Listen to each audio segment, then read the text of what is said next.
सी voter वालों ने एक सर्वे करवाया था और उन्होंने सीएम फेस की जो रैंकिंग थी उस पर 3 नाम आए। वरीयता क्रम में कहें सबसे ऊपर तेजस्वी, नीतीश जो थे वो तीसरे नंबर पे थे और प्रशांत किशोर दूसरे नंबर पे थे।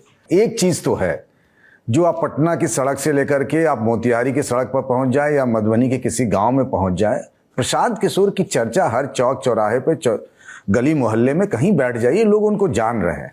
जो शुरुआत में उनके बारे में कहा जाता है कि टिकेंगे नहीं, चले जाएंगे, तो जो चंपारण की भितियरवा से उन्होंने अपनी शुरुआत की, अब लगातार 3 साल तक खुद ही कहते हैं कि 5000 गांवों में हमने पदयात्रा की है, लगातार डटे हुए। एक तीसरी ताकत बनते हुए दिख रहे हैं, नजर आ रहे हैं चर्चा के आधार पर।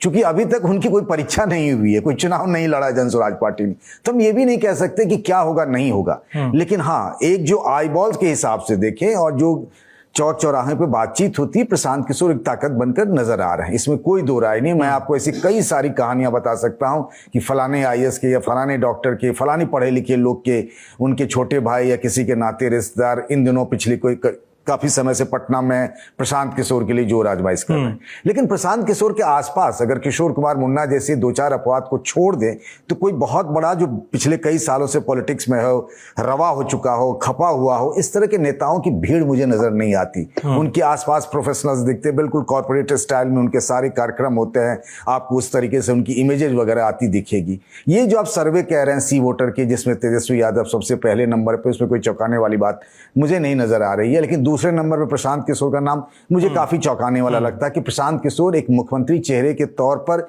दूसरे नंबर पर दिखाया जा रहा है। बीजेपी के नेताओं की अगर हम खास तौर से बात करें तो उनको लगता है कि सबसे ज्यादा प्रशांत किशोर के होने से डेंट अगर किसी को है तो वो बीजेपी को लगता है, बीजेपी को लगना है। एजेंडा वो जरूर सेट कर रहे हैं। किसको पता था सम्राट चौधरी के बारे में, अशोक चौधरी के बारे में, मंगल पांडे के बारे में, दिलीप जायसवाल के बारे में, संजय जायसवाल के बारे में। ये काम तो आरजेडी और कांग्रेस का भी होना चाहिए था, लेकिन उधर से तो कोई ऐसी बात ही नहीं आई।